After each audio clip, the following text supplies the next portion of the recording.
We'll talk to Bob.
Hello, everyone, and welcome. I'm so glad to be back with you. I haven't done an Ask the DM show in almost a year and a half or so. It might have actually been a little bit more. I meant to check that earlier today and find out. But I'm here tonight, mainly because there's a Facebook group that I'm participate in, and there's been a lot of discussion about pro DMing the last week or so.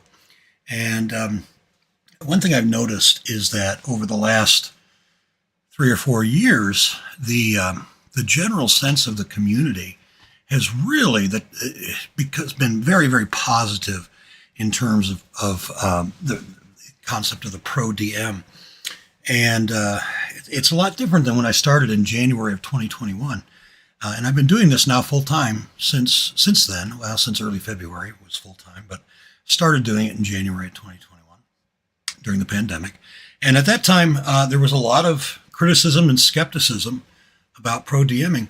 But it's really come around. The community has, and even among, okay, so I'm including myself in it. Let's just say the older folks.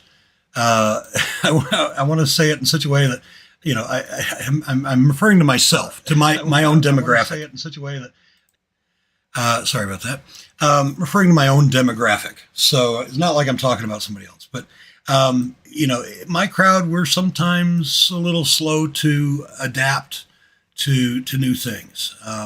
It's such as life. And you youngsters listening at home right now, you'll realize someday too that you as well will have those kinds of issues. So, at any rate, all right. So, give me just a second here because for some reason my chat box is not showing up, and I would like it to. Mainly because I want to be able to see your questions. So I'm on 3 different feeds right now, so well, we'll do it. My chat box is not showing up. There we go. Sorry, I want to get my other feeds up manually then, so I can watch for comments. There we are. All right. All right. So I want to start with. Well, let me tell you a little bit about myself and how I became a pro DM and a little bit of my history there. And then we'll kind of, we'll go from there. I've got some questions that some folks asked on Facebook earlier today, and we'll start with those. And then anyone who's listening, if you've got questions, pop them in somewhere, Facebook or on Twitch or YouTube. I don't know, send me send me snail mail, whatever you got to do. All right, so let's fade back. It's January of 2021, and we're all at home. And we're all at home because, of course, pandemic. And I was off work, and being a high risk population, and so I had a lot of time on my hands. And my oldest child, actually, my oldest daughter, suggested that I check into startplaying.games, and I've got the website there for you. And that's the website, startplaying.games, right? Which that alone was an odd thing, right? It's not a .com, but at any rate, I found the site and I listed some games, and the next thing I knew, I had people wanting to play D&D, and it was awesome. I started by listing games for free games, learn to play games. So during the early pandemic, or mid-pandemic, I guess 2021, early 21, there were a lot of folks who were home like me with time on their hands, and a lot of folks that had either played D&D a long time ago, during one of the earlier editions, perhaps, and hadn't played since, or folks that had seen the Stranger Things show, or had been listening perhaps to Matt Mercer and Critical Role, or Dimension 20, one of those shows, or something similar. And so, yeah, I mean, I listed these free games and people kept signing up. And I ran, when I stopped counting, I had run 400 players through free Learn to Play 5th edition D&D sessions over a course of about 2.5 months. And what I did was I do the free Learn to Play. It's about 2 hours. Walk them through building a character on D&D Beyond, and just a little adventure, just nothing, spectacular, something a little short, with all 3 pillars: a little bit of exploration, combat, and social or role play. And then I would offer to let them join another game. And the next game that I had was a one-shot using the virtual tabletop Fantasy Grounds that I used. And boy, all my graphics are gone. Oh well, here's what it is, right? I am not the most adept at technology. At any rate, nope, still gone. All right. That's okay. Where was it? Yeah, so I did a one shot. I did that, at sort of a reduced rate. I think I charged, something like $5 for those. And so they do the Learn to Play, and then the first session was sort of a 4-hour short adventure. And it was also the introduction to a campaign. And it sort of ended with this very dramatic scene with this patron, this Lady Muriel, the High Magus of the city of Kalendor, inviting the characters to change the world, save the world with her. And so then I would offer folks to join regular campaigns. And so that's how I got started. That's one of the most common questions I get is, how'd you get started? I will say this: if you think about starting something like this today, I mean, certainly I encourage you to do that sort of thing, but I will also say this. Pro DMing is not for everyone, in that small business and self-employment is not for everyone. Truth of the matter is that not everybody is built for small business. I happen to have been self-employed since 2004 in other capacities. And so, this wasn't my first rodeo. It was about my 6th, which is a good number of rodeos, right? One is way too few to know everything anyway. And I can see somebody is chatting. Golly, the print is way too tiny because, once again, old. Let's see if we can make some of that visible. Bear with me.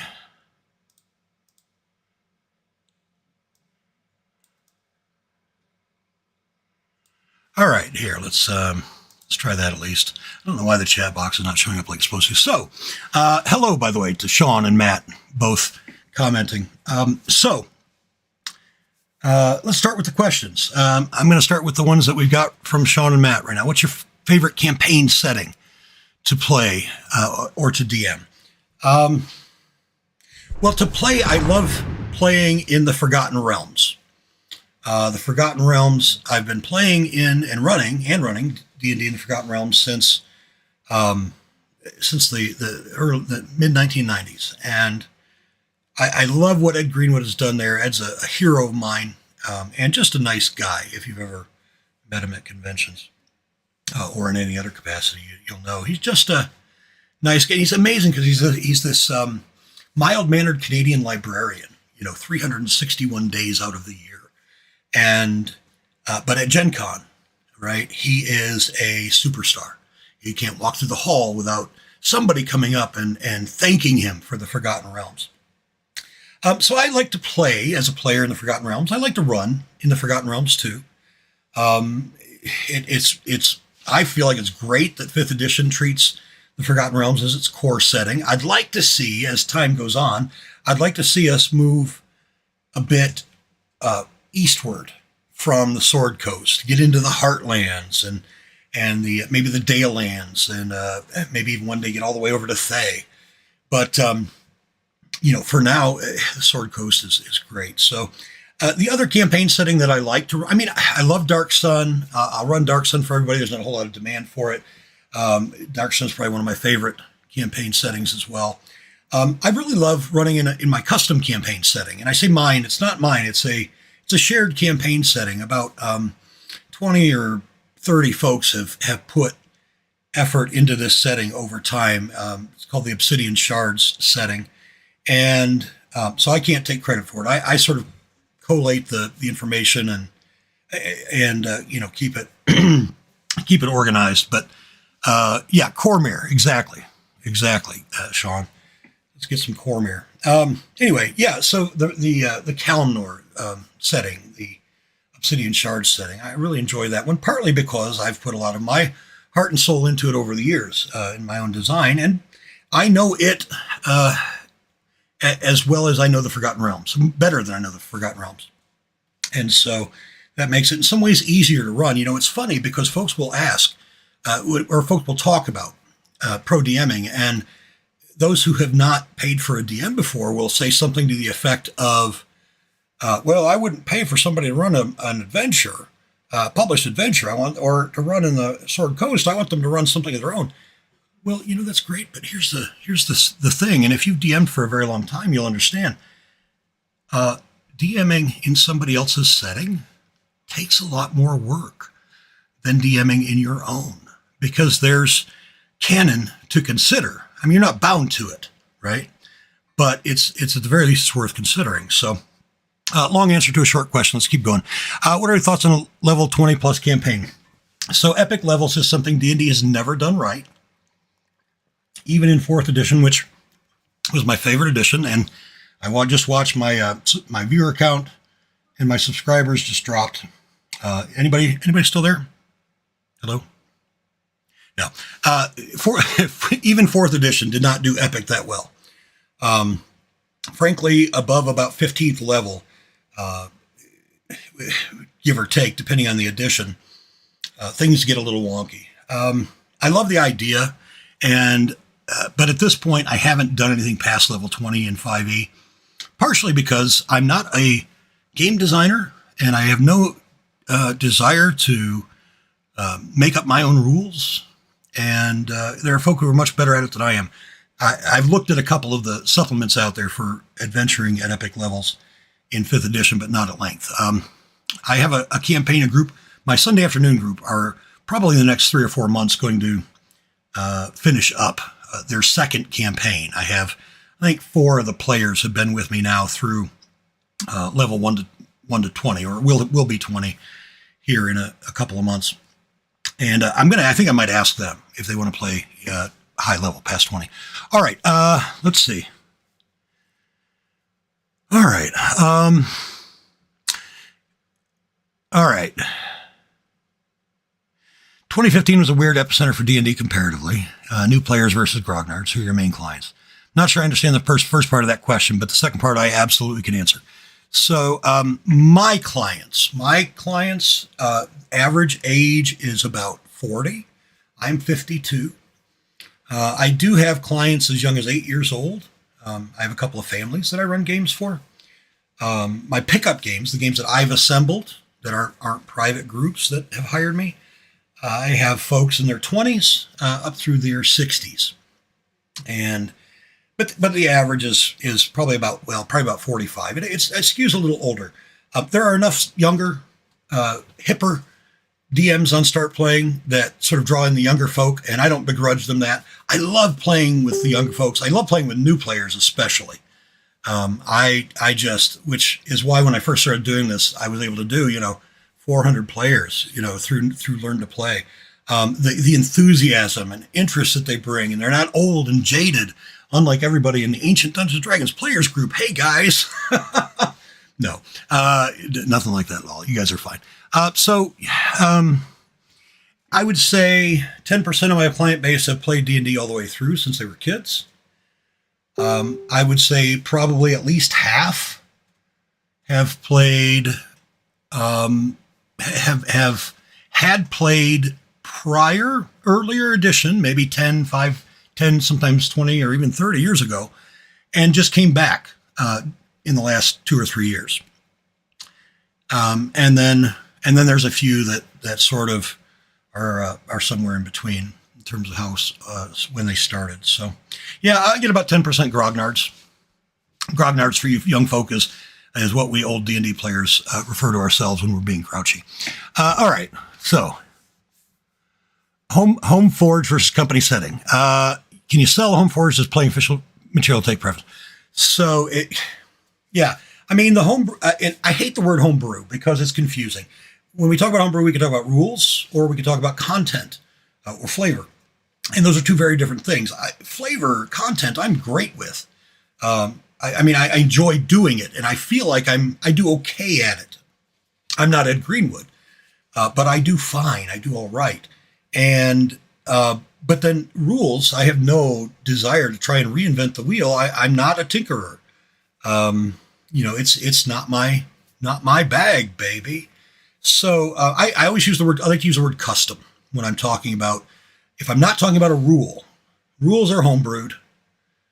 Settings and even creatures, as long as they're using existing rules, are custom. So about a third of my campaigns are custom setting. I would run more. The demand is not as high because what players have in their faces from marketing and everything else are the published settings. By far, the most popular campaign settings that I've offered, that I've played, are Dragon Heist, Waterdeep Dragon Heist. And that's by far, that one I think my Wednesday afternoon game, I'm at something like, that's like my 7th or 8th Dragon Heist game. Some of those I end at 5th level, some I continue on. Curse of Strahd is very popular. Rise of the Drow, which is a third-party adventure by AAW Games, is quite popular, though my version of Rise of the Drow, I don't even call it that anymore. It's actually, it's built on all 5 editions worth of Drow content, all the way back to first edition. So it sort of more or less follows some of the main themes of the AAW Games Rise of the Drow, but it's definitely sort of its own thing. All right, so all right, so here are some questions from the group. Here, let me do something real quick. I'm just going to mute those notifications we keep getting. All right, so here's a question. This one is from Burn Knight. How you doing, Burn? All right. Do you find there's a difference in energy or dedication with players who come to your table versus ones that come to a paid game? Absolutely. When you're paying, absolutely, folks show up when they're paying, and I do too, right? We both, everyone has motive to be there because they're invested, and so while sure, games get canceled, life happens. Matter of fact, both of my games today, Wednesday, got canceled because of life happening. But Comparatively, compared to home sessions, the rescheduling and whatnot is relatively extremely low compared to home games. Do you deal with burnout or gaming fatigue as DM? And if so, how do you address it if you experience it? These are still from Burn. Burn. I mean, it's a hard question for me to answer. Here's the thing, and this is what I say when people ask about pro DMing. When I say be ready to be in small business, because there's this line of thought that skeptics will say that, well, if you DM professionally, it's not gonna be fun anymore. It's work. That's very individualized. My dad, when I was little, he told me something that has stuck with me. He told me a lot of things. When I've forgotten most of them probably, and some of them made no sense. But one of the things that he said that made a lot of sense to me, and he and I were like in this regard, is do what you love and you'll never work a day in your life. Now, I realize he didn't come up with it, but he quoted that to me all the time. And I envy folk who can go to a 9-to-5 job and at something that they, maybe not that they hate, but like something they're just, they're kind of meh about. I did that. I did that for almost a decade after college, and it nearly killed me. By the time 10 years, I spent 10 years doing information technology, and at the end, I was a Cisco engineer making a lot more money than I probably ever will make again. And but my kids were little, and I wasn't spending enough time with them. I missed them, and I was missing important things for them, and the job was just kind of meh in terms of the actual doing of it. And so, while money is nice, personal satisfaction for me became more important. So I know that's not a direct answer to your question about burnout and fatigue, but yeah, sure. I have days where I'm a little bit, okay, got to get through another one. But it's not like it was when I was in IT. It's not, God, I've got an hour before I can go home and I'm staring at the clock. Man, I'm still playing D&D. That's the great thing, right? Even on my worst day at work, I'm still playing Dungeons and Dragons. So yeah, I have a good time with it. So burnout or fatigue, sure. Burnout, not at all. And I don't expect to. And like I said, I've been self-employed since 2004, and I've been doing things since then that I enjoy. And yeah, a couple times I've got burnt out on them, but by far, this is the most fulfilling job I've ever had, career I've ever had, most fulfilling business I've ever had. All right, so let's see, what do we got? Yeah, do what you love, and not everybody can do it, right? Like I said, had I stayed in IT in 2004, in theory, I'd be retired by now. But actually, the truth is, I'd probably be in the ground or institutionalized because I couldn't do it, and that's about me. That's not a good thing or a bad thing. It's just individualized. All right. What do you enjoy most when you're DMing? What are some of your favorite game moments? Oh yeah. Stumbleina asking me this one. And I know why Stumbleina is asking me this one, because they're in my Friday night game. And this week, our Friday night game, wow. What an amazing, if you've had sessions where the stars are just aligned, that's what we had on Friday.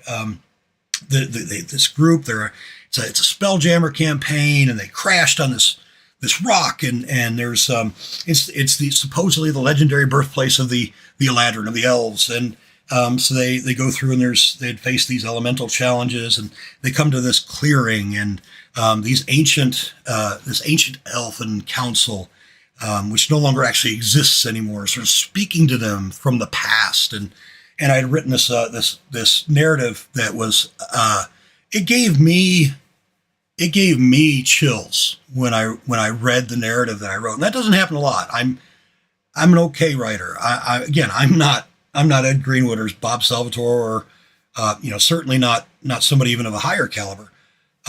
But yeah, man, that was one of my favorite moments. And then I had another one. I posted about it on my Facebook page, DM Bob Yo, if you guys aren't following me on Facebook. I posted on my Facebook page and kind of summarizing what happened. I had one of those Tuesday night as well, last night. And at least once a month, I have a stars aligned game where it's just amazing, right?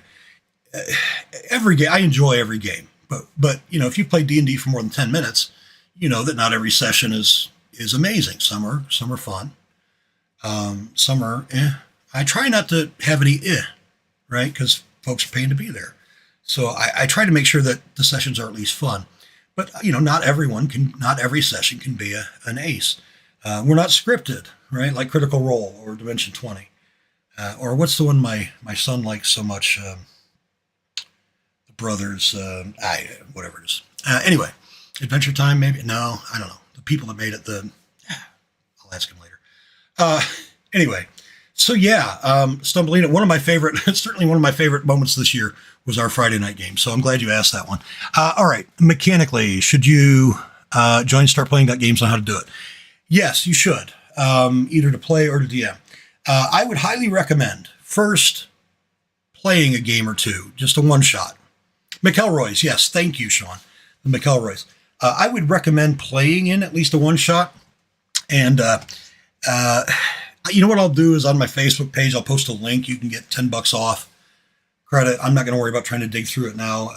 And if I forget, I forget. Somebody, you can message me. I'll get you a link. You get $10 credit, and so do I if you use my referral link. But nobody ever does, so I'm not really worried about it. But if you want it, ask me. Anyway, Start Playing is a little bit different today. When I started, I had a lot of time. I was running all these games. At one point, I was the highest rated DM in terms of number of reviews, and which was awesome. Which was part of the reason I was able to keep things growing as fast as I did early on.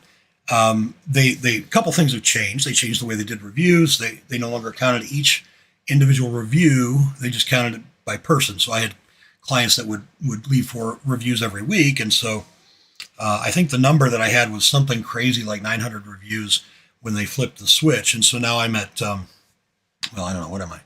I'm at 209 because, a lot of those were duplicates. But it's not January of 2021 anymore. There are a lot of DMs. It's pretty competitive. And so, I'm established. I don't have as much of a struggle as someone new coming in would. If you're new coming in, you will need to find clients. You will need to spend a lot of energy elsewhere finding clients. You might get lucky, get some games to fill up on Start Playing, but you will need to put external effort, marketing effort in. Again, going back to, are you ready to run a small business? Because it's not just about your ability to DM. I consider myself on the high end of average for DMing. Right, I'm okay. I do all right. I'm not the best DM. I'm not even in my top 20 DMs. Right, I can think of at least 20 guys, folks of all sorts, men, women, and non-binary that I've played under that are better than me, easily. I've played with a lot that are worse too, but I'm in the 55 percentile. But it's not just about how good of a DM you are. You have to be able to be do the small business side. All right. So moving on. Next question. Yes. And Stumbleina, it was an awesome session. Glad you enjoyed it as much as we did. Yeah, absolutely. Absolutely. All right. So let's see. Perfect number of players to have in a game, Crognard. Well, the perfect number is whatever I have in any of my existing campaigns plus one. Joe, if that one is you, because I miss playing with you. So come back, find some time, make some time. Let's play.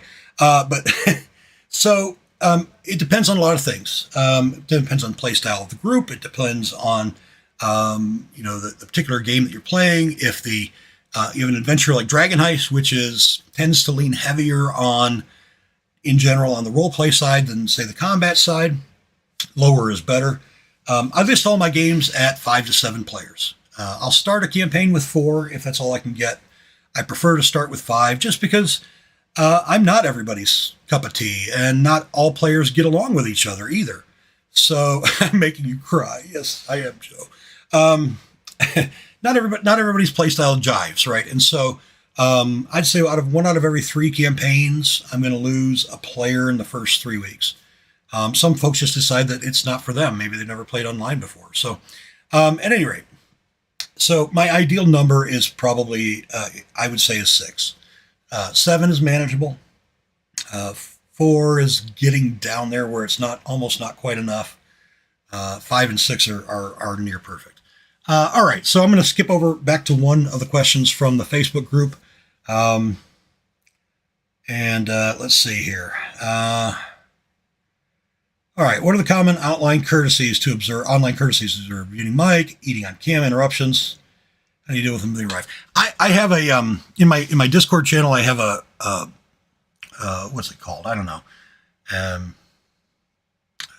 It's policies and well, here, let's open it up. Policies and code of conduct. And matter of fact, I'll throw that up on the screen. I don't know how well you can see it, and let's switch that. So, I don't know if you can see it well. Anyway, basically, and I tell people in session 0 when I go through this, all it really says is Wheaton's Law, right? And if you're familiar, Wheaton's Law, Will Wheaton of Star Trek and other fame came up with it back in the early 2000s. And the premise is this: the idea is this: don't be a dick to other people when you're playing games with them online. And that's what I ask of my players. Now, things like muting mic, eating on cam, I'm not really worried about it. Most players put on a headset, so muting the mic isn't necessary. I do have some breathers, some heavy breathers, and I got a couple clickers. The heavy breathers are folk that their mic is close enough to their face, maybe they're on a headset with a boom mic, that they're blowing into it frequently, and sometimes I have to remind them. And then I got my clickers. Hi, SERP, if you're out there listening, click, SERP. And it's kind of become a running joke. At least once during a session, I'm going to say, click, SERP. And he'll go right and mute because he'll have forgotten to do it. I'm not too much of a stickler. The only time I've fired a client since I've been a pro DM was for violating the code of conduct. And that is because this fellow first would say things that made everybody at the table uncomfortable, in particular the female players. For example, he told one of the female players that her character should be either, quote, in the kitchen or on the stripper pole. Now, that got him a warning. It got him a warning only because I asked the rest of the group whether I should boot him or give him a warning. And they said to give him a warning. My inclination was to fire him then. And I should have, because he behaved for about 4 weeks. And then during session, the group came upon an unconscious female NPC. And he said, "Oh, good, just like I like all my women." I dropped him from the Discord chat, removed him from my server, refunded his session fee for that day, removed him from my campaign on startplaying.games, sent a report to Start Playing to let them know what had happened, and got back with the game, and we were all much happier. It took me about 3 minutes, and the campaign was even better after that. So, good riddance to bad rubbish. Funny thing, too, the only, on Start Playing, you don't see any negative reviews because DMs have the option to approve reviews. I've approved every review I've gotten except one. He left me one saying I was something about being woke. And I don't know, whatever. So, all right, let's see. Let's get some more questions here. And again, all right. What's it like to be a free DM for randos on Start Playing, like in comparison to running at a con? Well, I mean, and this is, thank you. Thank you, Sean. I'm having a good time. Sean says it's amazing. What's it like to be a free game? So, well, free is not the right. I mean, I did the free, but again, the free I did were for brand new players, and that's its own thing, right? I absolutely love having new players at the table, brand new players. So, that's hard to compare to anything else. It is similar to con games, probably. I would say the convention games that I've run. Tell you a funny little story. Maybe I shouldn't, but Gen Con a few years back. This is one of my. I don't drink when I play. I have some players who do, and nobody's gotten out of hand. If they did, I would probably address it. But at Gen Con one year, this is during the 4E days, so probably 2010. I was running the Neverwinter Adventure for organized play, and what eventually became Adventurers League. And I went out to lunch. I was running three slots that day, 12 hours. And I went to early dinner before the third slot, and I had a couple, three large beers. I'm a big guy. 3 beers is about where I should stop. Otherwise, I'm going to do things that aren't. I'm going to stumble, and I'm going to. My judgment's going to lapse, right? But 3, I'm safe usually. I'm not going to drive with 3. Don't misunderstand me. But anyway, had 3 beers. Went, and so my group after I get back from dinner is a family, and with let's see, it was like 3 adults and 3 kids. Youngest kid was probably 8. And all the details are escaping me at this point. But the 8-year-old really wanted a hat. And when I described the hat that one of the NPCs had, he said, "Ooh, I want that hat." And so when they defeated the NPCs, he said, "I reach over and I yank the hat off his head and I put it on. What does it look like?" I said, "Well, it's sort of a purple felt velvety thing, and it's got a band around above the rim, and it's sort of a black and white leopard print, and a big colorful feather sticking out of it." And the mom looked me dead in the eye and says, "Did you just give my son a pimp hat?" And she started cracking up. They enjoyed it. It wasn't I didn't get reported or anything like that, but yeah, I don't know what my point was there. All right, so ask about running for free. Oh yeah, there's someone getting started. I love those, Chrissy. I love, and I would do it if there was still demand for free games or for learn to play. I would absolutely do it in a heartbeat. I love running for new players. They're not old and jaded like the rest of us are. They don't have, they don't have a lot of the preconceived notions. But on top of that, I love this hobby. It's been good to me for a very long time. And on top of that, on top of being what I do for a living now, yeah, I love it. Convention games, I don't know that I've ever done like a learn to play at convention, so it might be similar, but I don't know. Again, the fact, if somebody goes out of their way to sign up for a game, even if it's free, and start playing, it tells me that they have a genuine interest, as opposed to the convention. They might be, "Hey, there's a learn to play. We should give that a shot," just sort of on a whim. I don't know. Maybe it's different, but yeah, I love it. I love especially the new players. Everybody loves the pimp hat story. All right, so another question here. Going back. Do you have any prepared docs that get sent out first? Yes. And you mentioned Stars and Witches, X-Card, etc. So I do Session 0.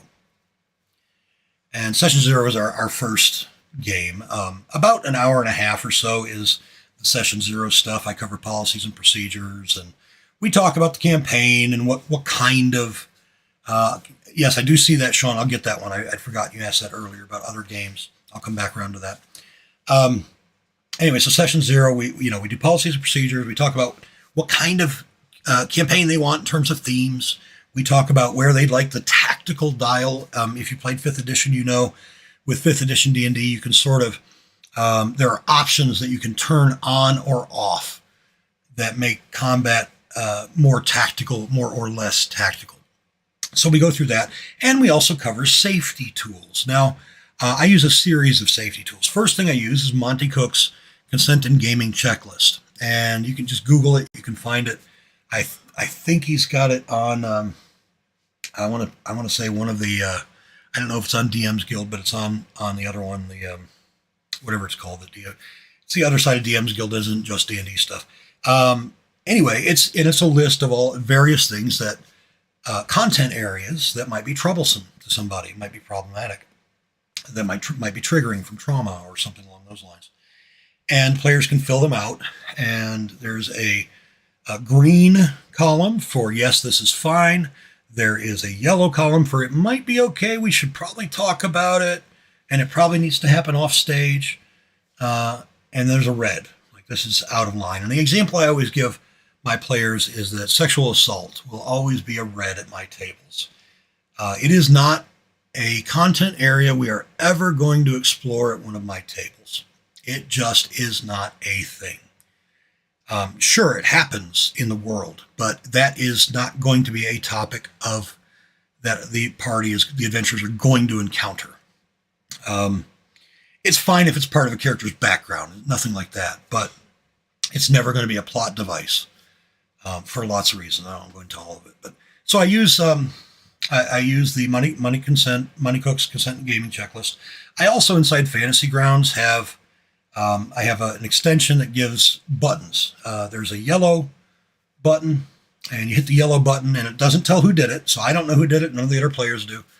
You hit the yellow button, and it's sort of a slow down. We're getting into let's veer away from whatever we got going on. And the red button says, all right, we've gone too far. Let's stop. Step away from the table for about 5 minutes. When we come back, we will rewind. We'll go back to before that current scene. I haven't had those used very often. I can count on one hand the number of times they've been used. My favorite time that the safety tools were used was a Dragon Heist game. I mentioned earlier, Dragon Heist tends to have more social encounters than some other campaigns. And so we were, it was one of my 2-hour sessions, one of my 2-hour games. We were about an hour and 15, maybe an hour and a half in, and I thought it was a great session. The whole thing had been role-playing with this, in Dragon Heist, there's the opportunity to own a tavern, and it was a rival tavern owner. So they had done a little bit of investigation, but it was mostly role-play. And the thing came up, and I'm like, man, I have no idea what content was. So it was a yellow. I said, okay, well, moving on. You all leave the other tavern owner's tavern, and we continued on. And I did say at the end of the session, I said, I appreciate whoever used the safety tool. That's awesome. That's what they're there for. If you wish, not mandatory, but if you wish and if you're willing to send me a direct message, let me know why. And I didn't say it quite like that, but let me know what the content area was, because I want to be more sensitive to that in the future. Player, bless their heart, sent me a message, and the TLDR of it was, we hadn't fought anything, and the session was almost over, and I wanted to kill something. So that's not what the safety tools are for. But Player and I had a good laugh about it. I'm like, next time just shoot me a message, say, hey, Bob, wrap it up. I want to fight something. I'm perfectly fine with that if that's what you want to do. So, all right. So let's see. Coming back around. Yeah, Sean, absolutely. Session 0 is so important. As a trauma survivor, it means that I get a lot that I get a say. There are some folks, especially among the old guard, that will poo-poo Session 0s. I wouldn't play with them, period. Not just because they won't do a Session 0, but because they have reasons to not do a Session 0, and I don't like them. Okay, so the other question was, other than D&D, I've probably played...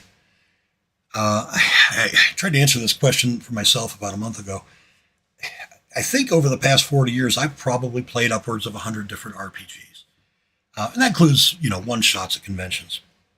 I've regularly played, over the years, all 5 editions of D&D.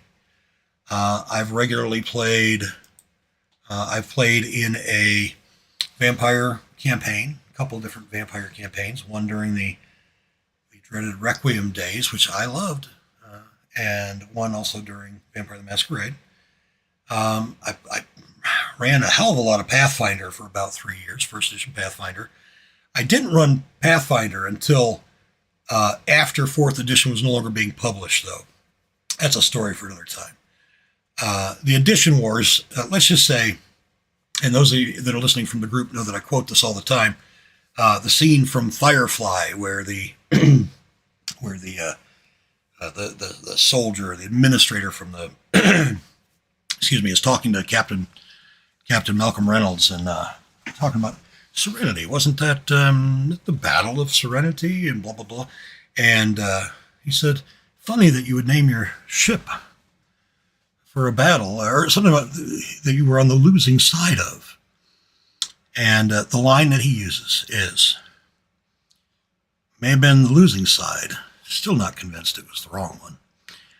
So that's my that's what I always go to with 4th edition. But anyway, Pathfinder. I mean, back in the day, played a lot of Boot Hill and Gamma World, and sorry, not Gamma World. We did Star Frontiers more than Gamma World. But during the 4E days, I did some Gamma World, about a 10-session Gamma World mini campaign. Right now, in terms of paid DMing, and I don't claim to have my finger on the market entirely, but my sense is that we have what's called the long tail. And if you've been involved in marketing at all, you'll know that in a given industry, often there's one leader, and then there are lots of others, and it's a graph. I don't bring one up, but basically something like anywhere from 50 to 80% of the market is usually a single company or product, and then everybody else gets that last 20 to 50%. And that everybody else could be hundreds of companies. D&D right now, at least in the spaces I'm involved in, 5th edition D&D has the 80%. So that's what I run. Don't get me wrong, I love 5e. I was playing exclusively 5e before I started doing this, so it's not like that. It's not that I'm only playing 5e because that's what's what I can get clients for. I love 5th edition. 5th edition, when I play 5th edition, I feel like it's hard to quantify, right? I feel like on a visceral level, the way I felt when I was playing D&D with my cousins and my friends back in 1980, 1981, over Christmas vacation. It's hard to explain. There's a sense of it that just harkens back to a simpler time. Don't get me wrong. 4E is sublime and will always be my favorite edition, very probably. But 5E is awesome, and so I have no problem doing it. I've tried to run a couple. I have for clients who've asked. I actually have a 2nd edition AD&D Temple of Elemental Evil game that we're on the 3rd year of. We play about 3 times a year. I have a client that comes back, and he and a friend. It's just the two of them. Play about 3 times a year. I ran a Pathfinder campaign for somebody, Pathfinder 1E, for a hot minute. Their group had a schedule change, so that one went maybe 10 sessions. But yeah, 5e is where it's at. Deadlands, yeah. So yeah, Sean, Deadlands is all right. Weird West is fine. It's wonderful. I enjoy it. I'm more.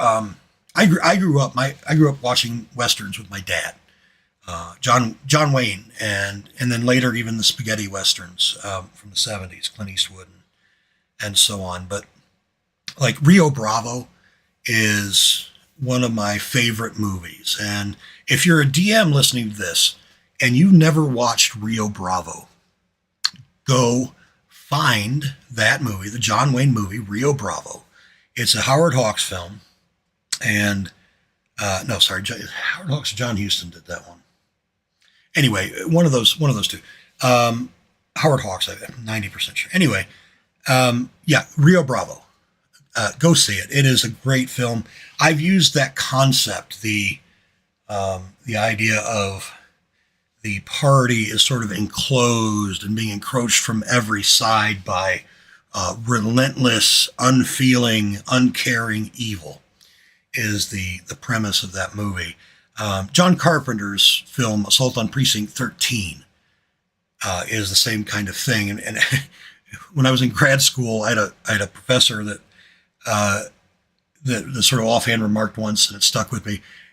John Carpenter has just been remaking Rio Bravo his entire career. All Ghosts of Mars is very Rio Bravo. Halloween, to a degree, is Rio Bravo. But anyway, so Boot Hill. If I'm going to play a Western, it would be Boot Hill. I ran a Boot Hill session a couple years ago for some friends based on the Tarantino film Hateful Eight. That was fun. All right. So looking at some other questions here, and anybody who's got them, please put them in whatever chat box, whatever medium you're watching on. Make sure I'm not missing any. All right. So one of the other questions is, what's your wheelhouse for RP backgrounds? So, and followed up by a question about setting. I sort of answered the setting question, but I don't know if this is what Bern was getting into. But for PC backgrounds, my approach is this. I used to ask my players, long before I was a pro DM, I'd ask my players for a backstory, and I'd always be disappointed because I might get a paragraph. I'd have a player or two that might write, several pages, but I'd be lucky to get 2 or 3 sentences from most. And it wasn't until I started playing more that I realized, there's no wrong way to make a character. And while creating 3 or 4 pages of backstory is fine, I personally, when I'm playing, not DMing, I don't know that character during the first few sessions. Like, we've just met. And it takes me as a player probably a good 10 to 15 hours of playing that character to figure out who they are, to get to know them. And I compare it to making a new friend, right? Or dating or whatever, meeting a new person. And, you start out sort of casually, learn these details of them right away. What do they look like? What do they do for a living? Right? Race, what's your race and class? But then, from there you learn a little more. Well, what was it like growing up? Who are your folks? And then you learn a little bit something more. You learn, well, okay, what you're telling me about this, you're confiding in me about this traumatic event from your past. And every adventurer, of course, has some kind of trauma in their past. Otherwise, they probably wouldn't be adventuring. And so, I have to get to know my character. I have to meet them over the course of playing. And I encourage my players now to do that too. Again, perfectly fine if they have a concept and a long backstory that they want to play. I take no issue with that. They're welcome to do so. But for me personally, I want to get to know them. All right. I think that is just about all the questions. Let me look through the list here, just to make sure I didn't miss anything from up above.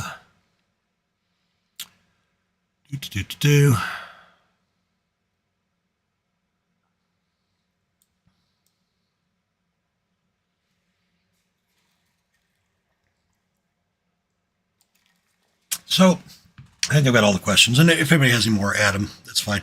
I'll probably wrap up before too long, but I got nothing else going on tonight, so I'm happy to stick around. So I want to, because it's been a topic of discussion in this group I'm in on Facebook, I want to kind of address some of the straw man arguments that folk have about paid DMing. Let me say first, I don't think every DM should charge, and I don't think everybody will or should pay their DM. I think they should be, kind to their DM and their other players. And to be sure, the DM puts in a little more effort to the game than players do. So I hope for your home games, you take care of your DMs. Don't make them chip in for the pizza or whatever it is. If you do, that's fine too. But so I preface this by saying not everybody needs or should pay their DM. One of the questions I get asked most often that I want to talk about is, how does being paid change the relationship of that a DM has with players?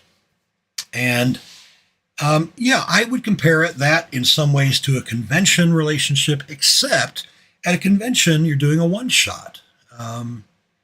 Whereas I have some players that I've been playing with now for 3 years, actually a little more than.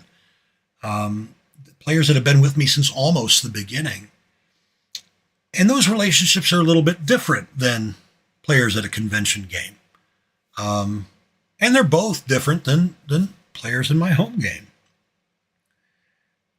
My longer term players, I consider them friends. And even my newer players, I consider them friends to a degree. But as we know each other, we become better friends. I compare it to when I owned a restaurant, and we were inside the city market in Bay City, Michigan, and I had customers that would come in every day for lunch or a couple times a week, and I would see them for 5 minutes at a time. Maybe a little bit longer if things were slow and they had time to chat and I had time to chat. But I made some pretty decent friends that were customers of the salad bar. And, and to this day, I've probably got, 8 to 12 salad bar customers when I had the Devout Sprout that are Facebook friends of mine. So, yeah, they're not my closest friends. Maybe it's more like running an ongoing campaign at a game store is what I would compare it to, paid or not. People, there's one of the straw men is that I see a lot is, well, if they're paying you, how do you, what happens if their character dies? Aren't you afraid if you kill their character that they'll quit? No, I'm not. My kill rate as a pro DM is almost identical to my kill rate as a home DM, if not a little more deadly. People don't pay a DM to have their character treated nicely. They pay a DM to have an authentic Dungeons and Dragons experience. And sometimes that includes character death or difficulty. Now I have had a player that is, there are some things that are triggering about character death and whatnot. So, but that's different. Right? That's a safety tools issue. That isn't like every client, wants to make sure the character doesn't die. All right. I think we're going to call it for tonight. Thank you for everyone that listened in. Please like, subscribe, all that stuff, the pandering that you expect at the end of every video. I don't want to be the very first person to not do it. So yeah, I'm DM Bob Yo on all the socials, or at DM Bob Yo. I think on YouTube you have to have the @ symbol in, but thanks for coming out tonight. Thanks especially to those who sent questions. Thanks to those who, my regulars and former clients who showed up tonight. You guys warm my heart. So everybody take care, and I don't know, who knows, maybe we'll start doing an Ask the DM with some regularity going forward. Have a great week.